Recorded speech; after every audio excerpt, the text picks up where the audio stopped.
Ning kupingmu gantekno. Ya. Ganti napa? Golek spare part kuping ngono dadi ora men ketok rada cetha ngono lho ya omong. Napa jenengan kok saru to? Muni piye? Muni sem apa iki mau? Muni apa aku? Muni Hah? Muni truk ora apa-apa, muni apa aku? Muni sempak ngono mau. Spare part. Napa? Spare part. Apa niku? Spare part ki wah. Apa ya? Apa cukup cadang? Tinggi napa? Nggo ngantem ndasmu kowe. Lah pripun ta? Wah, kasumah mumet aku malah. Mboten lho, nek niku dienggo montor lah kula dite montor lho. Kuping, spare part kuping. Napa jenenge? Ditambahke kupinge. Kuping Ditambahke. kalih jenengan. Lho, moh ngopeni kowe. Lah napa? Wong kupinge kowe bosok ngono kok kon ngopeni nek nembung apa-apa mesti kleru ora. Oh niku pancen enak Pak tempe bosok. Wis gek tiba. Jenengan kersa tempe bosok. Wis. Wis napa? Wis kowe ngerti tempe bosok wis. Remen Pak. Remen. Remek seneng. Nggih, sesuk kula tumbaske. Ya. Cek pungkasan tak ngaturke sindenku iki no. Ya. Nyuwun ngapura aja nganti gelo atine mergo iki ayu ning rada budhek. Oh iya. Ayo Tin. Tin. Nggih, Pak. Nah, nek ora seru ora krungu. Ya, Mbak Tatin Lestari Andayani. Eman-eman ya, Mak. Ayu kaya ngono kok bodhek. Budhek kok bodhek tiru-tiru Elisa kowe ora. Ya. Medun. Heeh. Nggih, saking kutha Gudeg nggih. Apa? Saking kutha Gudeg. Sing saking kutha Gudeg apane? Jenengan wau napa? Pesinden rada budhek kok saking kutha Gudeg. Ah nggih, saking Jogja, saking kutha Gudeg to. Ah, ya bener saking Nggih. kutha Gudeg. Ning aku ora omong kaya ngono kuwi mau. Mboten to? Ora.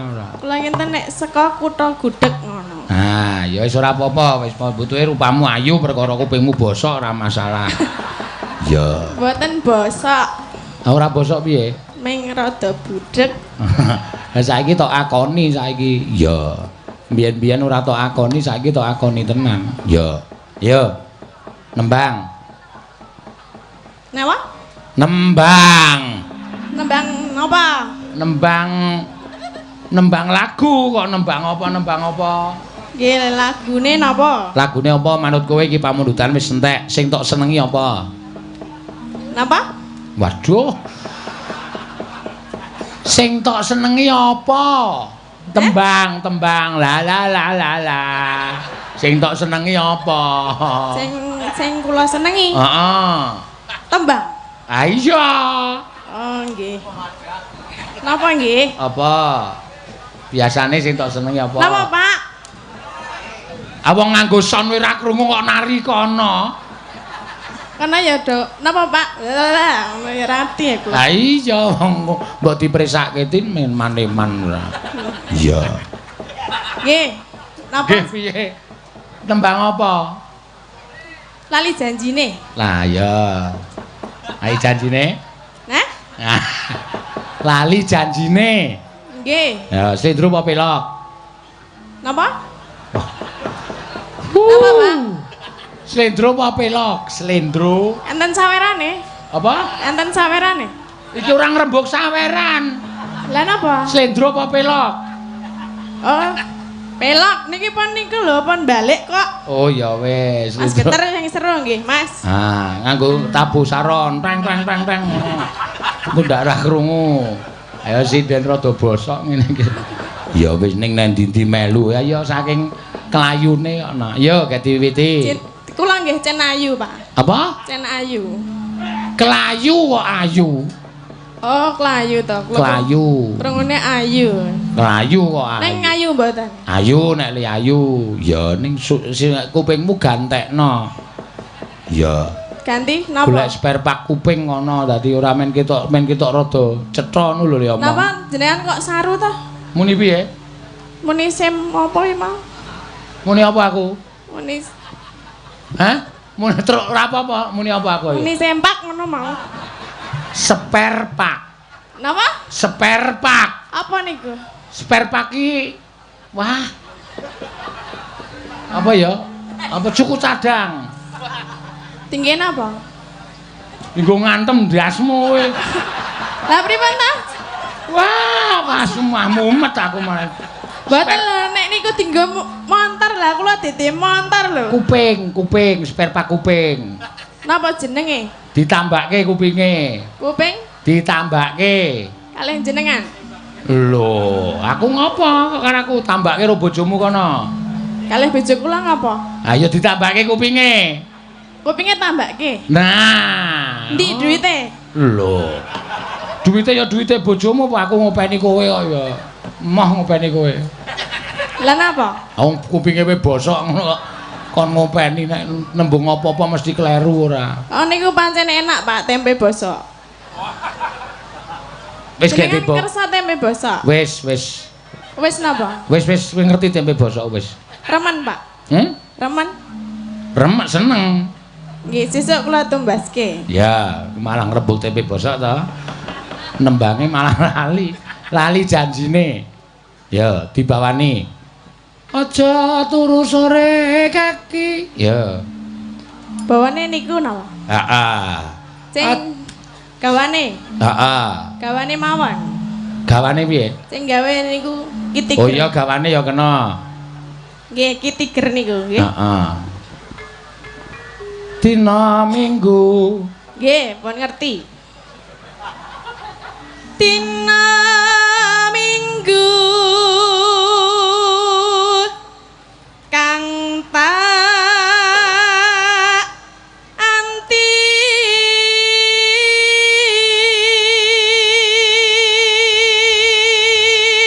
Oh, suarane ya apik. Mas. Aja tok gagas aku le omong to. Kowe Napa, Pak? konsentrasi nembang wae. Aku mek ngalem kowe suarane apik. Suarane napa? Apik. Oh, nggih. Tina moni ngaya wara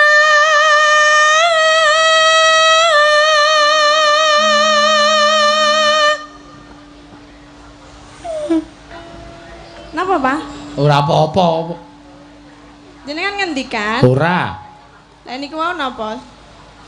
Aku ora omong apa-apa ya, cak kok malah nek ra Mak.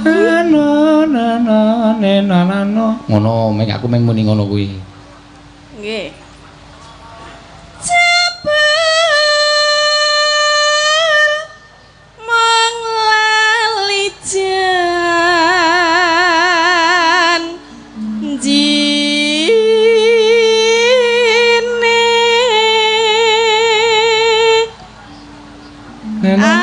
anane picerasa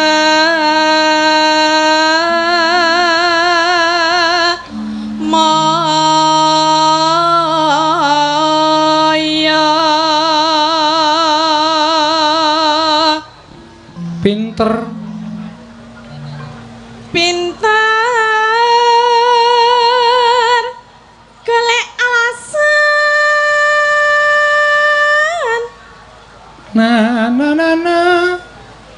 Napa, Pak?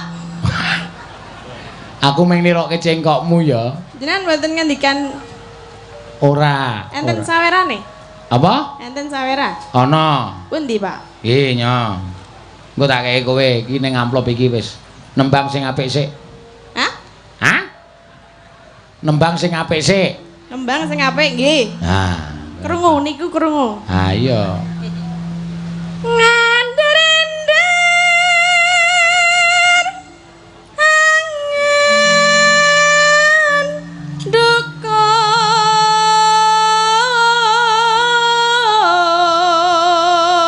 dukur. Napa, Pak? Ora. Mboten omong. Wah, jan bocah iki ora omong apa-apa kok napa Pak. Kaya krungu tin ngono. Lah tut ngono. Aku wis ora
iki mau diaturake ya.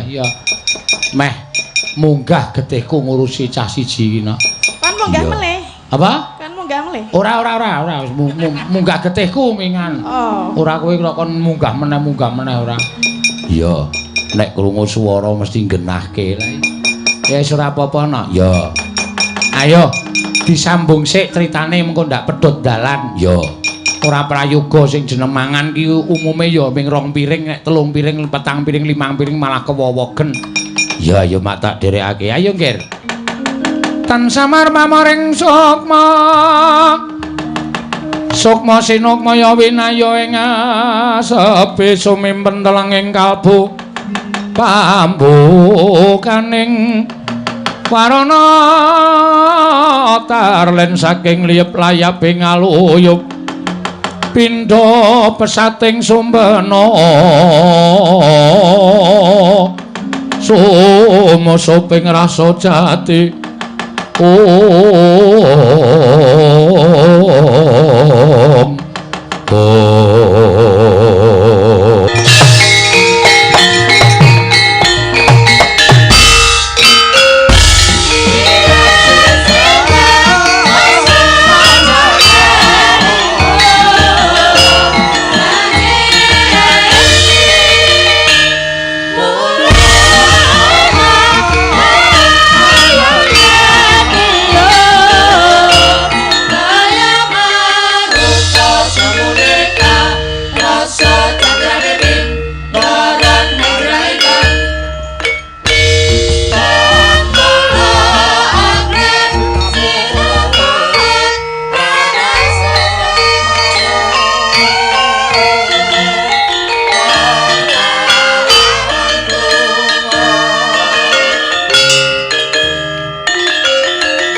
mapan Projeng Traju Tresna. Sinten lenggah madaning Projeng Traju Tresna menika ta warnane atmajaning Sang Nata Prabu Bama Narakasura. Jejuluk Sang Nata Prabu Sawarka. Gagah Pitoksa Gudhek Wok Simbar Jojo. Turta kasinungan kasekten linangkung bebasan. Tinata mendhat jero menter tinumbak bengkung sinuduk putung. Mila datel mung kalamun wenang nepak mbun-bunane mung sak Projeng Traju Tresna. Risa juga Sang Prabu Sawarka lenggah madaning dampar gedhangkrang. Sineba sangganing para wadyabala. Parandene datel wonten ing cinaket pasebane kejawi amung. Abdi kinasing Traju Tresna nenggih Ki Lurah Togog Sumawana Ki Lurah Bilung. Kawijing Asanata tata rakit wujuding glondhong pengareng-areng Peni Raja Peni guru bakal guru dadi ing ngarsa kacaosaken wonten negari Ngastina. Wasamapta ing gati sawiga ing diri ngenya arsa budal dhateng Projeng Ngastina ngestreni kawisudan nenggih Nalendra enggal Sang Prabu Marikesit. Nalika semanten dupi mulat sawanipun Lurah Togog miwah Lurah Bilung miwah sangganing nayaka ing Traju Tresna sigra denawi anyaket dadi kumanguni jeneng pangandika Sang Prabu Sawarka ing dereng kababaring lisan.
Sinongwati jagat kinari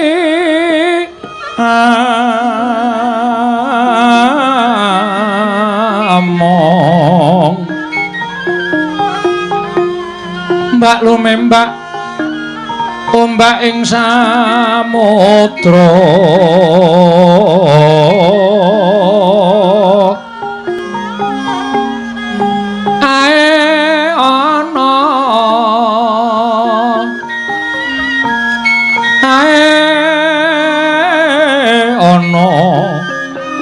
palelumut ambra nganggeng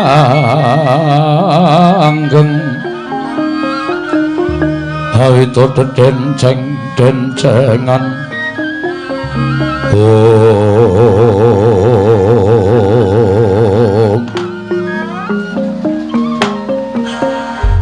jagat wasisaning Upadara wayah tura jagat tokok wonten dawuh sinuwun Bilung wonten dawuh sinuwun nuwun sewu kula niku dipun timbali nyaket kok malah kaget kagetmu nggo napa kula nyumurupi Gusti kula Prabu Sawarka sampun nyawisaken pinten-pinten pedhi glondhong pengareng-areng peni-peni raja peni guru bakal guru dadi niku sampeyan ajeng tedhak dhateng pundi terus wigatosipun menapa kok mbeta Raja Brana semanten kathahipun togok wonten timbalan miturut dongeng wis tak tampa nalika kowe crita dina Sukra Kasih ngepungkur nggih kowe tak timbali ana ing kraton negara Trajutrisna tak jak rembugan perkara nalika sedane Kanjeng Rama nganti kowe crita tirik-tirik Purwa Madyawusana wis tak midhangetake kanthi tetela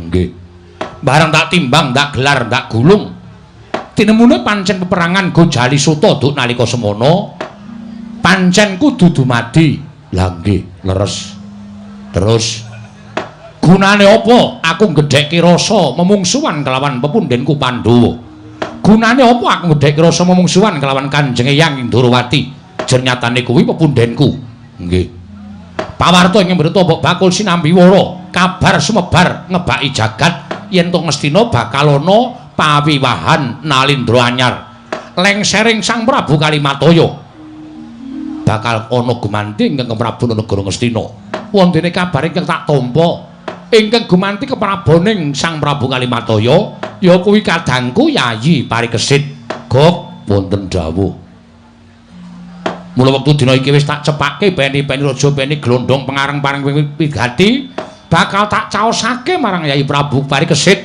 tandha sumitraning Nalindra ing Trajutrisna kelawan Nalindra ing Ngastina aku nyengkuyung aku ndombani kelawan lenggahing Yayi Prabu Parikesit ana negara Ngastina piye Lung ngucap syukur dene Gustimu Prabu Sawarka saiki wis eling Purwaduk Sinaga lha iya awak dhewe dadi abdi ya wis sukses heeh tegese wis iso kandhan-kandhan nuturi karo Sinuwun Prabu Sawarka. Kuwi apik, Gok. Lah iya. Tegese nggonmu crita karo Sang Prabu Sawarka kuwi ora tok wolak-walikake pancen kenyataane dumadining perang nalika semana dadi sedaning Sinuwun Prabu Setijabama Narakasura kuwi ya pancen kaya sing tok kandhake kuwi. Lah iya. Nek miturut kowe ya disengkuyung. Sapa ngerti awake dhewe iso gabung karo para Pandhawa, sapa ngerti awake dhewe iso diangkat dadi abdine negara Ngastina ora dadi abdining Ratu Sabrang terus. Ya. Sekali-sekali dadi abdining wong apik, dadi abdining wong becik. Lah iya.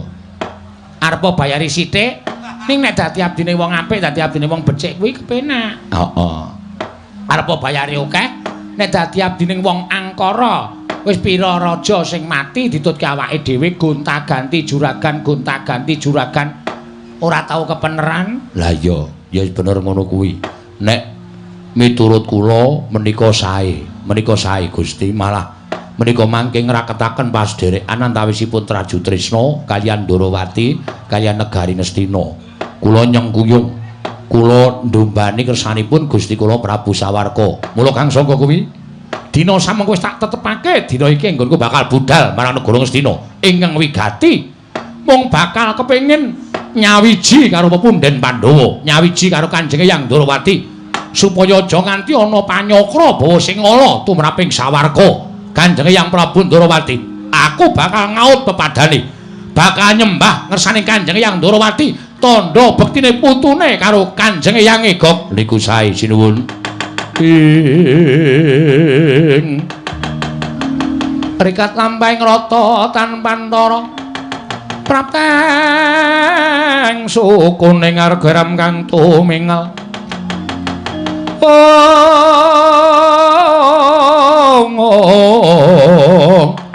Dondong saengga praja